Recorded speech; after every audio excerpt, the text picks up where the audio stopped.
No. Rolling. Bless you. What?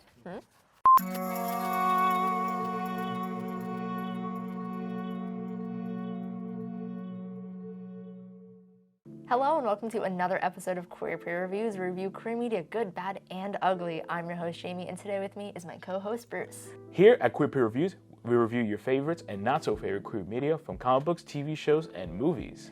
On today's episode of Queer Peer Reviews, we're going to be reviewing the Amazon show Good Omens. While the show itself is not yet considered to be an LGBT show, it is heavily implied and also loved by the queer community. Very much so. So, Good Omens. Overall, I really love the show. It's a great show. From the two main characters, we have the angel and demon. The angel, Aziraphale. And the demon, Crowley, who actually wanted to go before Crowley, but he wanted to change his name. Yeah, he said it sounded too creepy Crawley, but he also can turn into a snake, so Aziraphale was a little confused by that little change.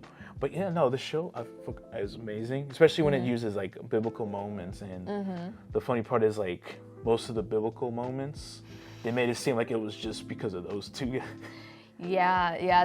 There's that one episode where it shows like all the different historical events where Crowley and Aziraphale were just present and like what they were doing. My favorite though is when Noah's Ark. Noah's Ark. It was before or after Noah's Ark when Jesus was getting crucified, and they're like, why are they doing that to him? It's because he said that everyone should be kind to each other. No, yeah, he was like, yeah, you're right. He was like, what do you say? He's like, oh, everyone's kind. He's like, yeah, that'll do it. Yeah, it's kind of like it makes biblical references and also kind of pokes fun at them too. So the commentary, like the Noah's Ark one too. That one I found because like they had a unicorn in there. It's like, oh, one of your unicorns escaped. You still got the one. And not only that, but it's like he's gonna flood the whole world. Oh well, no, just the locals. But what about Australia? No, he doesn't have. He was like, oh, apparently he doesn't have a problem with Australia or the Native Americans. Just this one spot. But he says he'll make a rainbow. But she'll make a rainbow as a promise to not flood again. And I'm like, oh, that's nice. It's just so I just love it. It's such a funny show. So the way I love how the story goes is that it's all involved around like the Antichrist and how Crowley was like put in charge of like giving the Antichrist to like switch out with a baby. And then, but in reality, Crowley doesn't want to do any of that. He was just like, I don't even want an apocalypse to happen. So, him and Aziraphale decided to work together to make it seem like they're fighting each other, but in the actuality, they're trying to prevent the apocalypse as much as they can. Because the two of them are like best friends. They're so close, and Roommates. They were roommates. There is a part where they become roommates for a hot minute. But yeah, Hell and Heaven both are preparing for this giant war to happen when the Antichrist turns 11, right? I kind of also love that in that depiction of them, like Heaven and Hell. Heaven's like looks like this white corporate office. Yeah. And then Hell looks like there's a bunch of crackheads. Yeah, it looks like Newark subways. For those of our Jersey watchers out For there. our Jersey watchers, if you've seen this show, you'd be like, yeah, that's a Newark subway system. But it's like while they're both demon and angels, the way they're written is like they have to just follow God's plan. What I also love is that God is also voiced by Frances McDormand, because there's everybody saying it's like, oh, God's a woman, God's a man, but all that, but.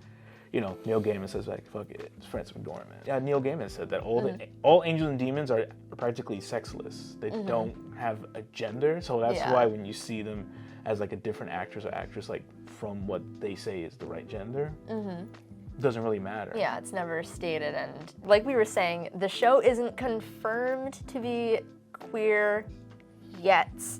But a lot of fans have this assumption, and it's very implied too that very much. Yeah, like Crowley and Aziraphale are in love with each other. I see it as like two like long marriage husbands. The way they act to each other. They act like an old married couple. That's 100%. exactly So that's my take of it, because they've been like for like I think like since Adam and Eve. 5,000 years, yeah. Since like Adam and Eve. So they've been together since the very beginning, and like they get into these fights, but then like when they make up, they're like, oh, let's go out to dinner together, blah blah blah, and it's very intimate the way they act sometimes. and they save each other from like a lot of stuff. My favorite scene where I think I was able to actually pinpoint when Aziraphale was in love with Crowley. It was one of the historical events in episode 3 when they were in Germany and like this bomb dropped. Aziraphale had this book which he thought was lost, and then Crowley just picks it up out of the ground and this music starts playing. I forget what song it is, but you just see the way that Aziraphale looks at Crowley, and you can that is the look you give someone you're in love with. But yeah, there's just so many instances where they just look at each other, and it's definitely a look of love. And while it may not be like a sexual attraction, like you said, like all these characters are sexless, it's definitely there's still a love in there. And as Samba confirmed from the author himself, it said this is kind of a love story, but like you said, he doesn't do labels. Like we said before, they're sexless, so there's not really a label to put into it. It's just pure love. Yeah, and I think that's why a lot of people in the queer community consider it like a show that is just so beloved to them, because they're able to see themselves in these characters. Since they don't exactly have labels, they're able to just, it's part of the community. It is, yeah. And like I said, on top of the diversity, I do want to point out one of my also favorite openings. I think it was an opening, is with the when they were trying to burn this witch, who was like I guess like sorry, who could tell like the future like accurately. And one of my favorite things, like they try to blame her as a witch. It's like, how's she a witch? It's like, well, I used the witch needle to poke her, and what happened? It said I cured her arthritis. Yeah, they poke fun at so many historical things that happened, like how ridiculous the witch trials were. It's like at the same time, it's all biblical, but at the same time, they make fun of how biblical moments were. Exactly. And this is coming from a guy who went to Catholic school, who questioned a lot of shit. It was very fun to watch for me. So like, this is like these are very good points. Like, why flood this certain place, or like, why get mad over an apple rolled his garden and shit. It's so funny to me. But yeah, I guess in a sense, the Antichrist, they kind of, in certain ways, the original kid that they thought was the Antichrist, they kind of took care of him, kind of like their child. I also love that, like, I think Aziraphale played as like the gardener at the house, and then Crowley came in as the nanny. It was dressed up in drag and everything. It was so funny. Yeah, Crowley rocked it. He had like his little glasses on, had a wig, had like this nice little dress and bonnet. It was very slay. And just the way, like, I know one's an angel, one's a fallen angel, but the way that Crowley just calls Aziraphale angel sometimes, like, I feel like it's more than just calling him by what he is. It's such a funny show. It's very interesting and really different. Really, yeah. And I can see so much of like similarities with another video that we reviewed, if you saw before, Sandman. Same author, of course, and if you see both shows, you're like, yeah, these are similar in its own way of how. So like you can tell that like Neil Gaiman did both. Like he has like this style, or he loves to focus a lot around biblical stuff. I'll tell you that much. But he goes a little more far and beyond with that, and add stuff that I even like I forgot a bit about. Like add stuff that makes it interesting. But yeah, you guys should definitely check out this show. Like, besides Aziraphale and Crowley's characters, you also have Adam, who is the Antichrist, and it's just nice to see his journey, not knowing his true identity, and just seeing where the story leads from there. The Hellhound part was funny as hell to me. The Hellhound, you'll know, but it's so funny how everything they thought was gonna happen just like avert. But yeah, like there's this whole book of predictions that you see all these different things happening, and like Bruce mentioned earlier, the whole like invest in the apple that you cannot eat or something like that, and he was so confused.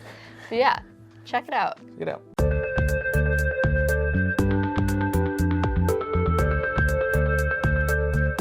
Alright, so let's get to our QPR ratings. We're going to be rating Good Omens out of 4 different categories for a grand total of 100. First up, let's start with Queer Comfort. For Queer Comfort, we give it a... I give it a 9.5. I give it a 9. Nice. Yeah, I totally get it when you were saying like it's beloved in like the queer community, and as soon as I finished watching it, it appeared all over my like TikTok, all those other social medias, and I get it. I get how it's like how much people love these two characters so much. And for me, it's like I said, I went through like Catholic school and all that, and I'm pretty sure a lot of like other members of like the LGBT community who've been involved with like religion and all that, and to see this show, it's kind of like relieving to just watch like all the biblical stuff you hear. It turns out like some are just bullshit, and like the angels and demons are like angels and demons are like working together to just like stop, and most of them are sexless, so it's like I say this refreshing.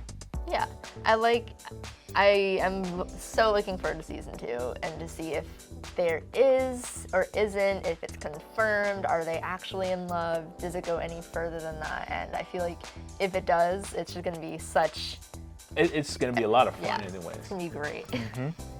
And next up is originality. So for originality, we give it 9.5. I have an 9.5 too. Hey. Yeah, I mean, obviously it does stem from, 95. Hey, either way, it's worse for me. Yeah, like, it does stem from its original source, which is the Bible, and like, it has its own twists and turns, which I really enjoyed that they were able to like take a story that a lot of people may or may not already know and turn it into its own thing of just these two characters. But yeah, like I said before, it's, like I said, the Bible with like a lot more twist to it, almost like makes it like what's a realer story, and the fact that a demon and angel are working together to actually stop the Antichrist. It just makes it's like, you know, actually kind of like a Romeo and Juliet thing. Yeah, and how neither of them want war between their two families. Oh shit! Yeah. Oh shit! I just realized that. Revelation. Next up is the writing. And for writing, we give it I give it 8.5. I give it a 9.8. Really? Oh. I say 8.5 because it's not even like because it's bad, but it's like it's only 6 episodes. I kind of wish they did a little more in depth with like, I guess some certain characters that I wanted to see more of, like the Four Horsemen of the Apocalypse, or I guess a bit more like, what was it with like a bit more of the angels, but I think they might introduce that a little more in season 2. I think it's just, if they did like 2 more episodes in, this would have been a lot higher because I wanted to see more. Yeah, I totally see what you say. I feel like maybe the last 2 episodes did feel a little rushed. Yeah, that's I still stick with my 9.5 only because I guess like character development between Aziraphale and Crowley. But yeah, there were these 2 characters that were in like the prophecy. That's the word I was looking for earlier. Prophecy. Those 2, the descendants. What are their names? Anyways, those 2 descendants. Yeah, the 2 descendants. I feel like they were kind of just sprinkled in there. Like I know they had. Yeah, purpose. they could have like, at least dedicated more like to an episode for them, so I can have a better development. Yeah, I feel like they just sprinkled like maybe 5 minutes of each person in the episode. I'm like, okay, but still, like this high rating is because of the character development and just the story they told with Crowley and Aziraphale. Like I said, I would make it a lot higher if just like an episode or 2 more. But yeah. Well, hopefully season 2 makes up for it. I really hope so too. And finally, overall, you're gay. You're gay. You're gay. And so for our overall feelings towards Good Omens, we give it. I give it a 9. Hey. Like I said throughout this entire review, great show. You should totally watch it. I thoroughly enjoyed it. I was a little slow to start the first episode, but after that, I was absolutely hooked. It's such a great story. Like I said, I agree. Just, you know, like I said, making somewhat fun of how biblical moments are, but also adding like this beautiful like relationship between Aziraphale and Crowley. It's just a lot of fun to watch. And, you know, if you read the Bible, watch the show. If you don't like the Bible, watch the show. It works out. If you've never heard of the Bible, watch the show. All right, so let's get to our QPR total. AJ, hit us with that gay shit. So, Good Omens comes in at 92.25 out of 100, making it an A. Ooh. That's a gay. That is a gay. That is very gay, and hopefully season 2 is even gayer. I mean, even if they don't verbally say that they're in love, I think it's still gonna be. There's a lot of ways to show love without saying love. Exactly. All right, guys, thanks so much for watching another episode of Queer for Your Reviews. We hope you enjoyed the show. Let us know if there's any other things you want us to review. Comment down below. Don't forget to subscribe.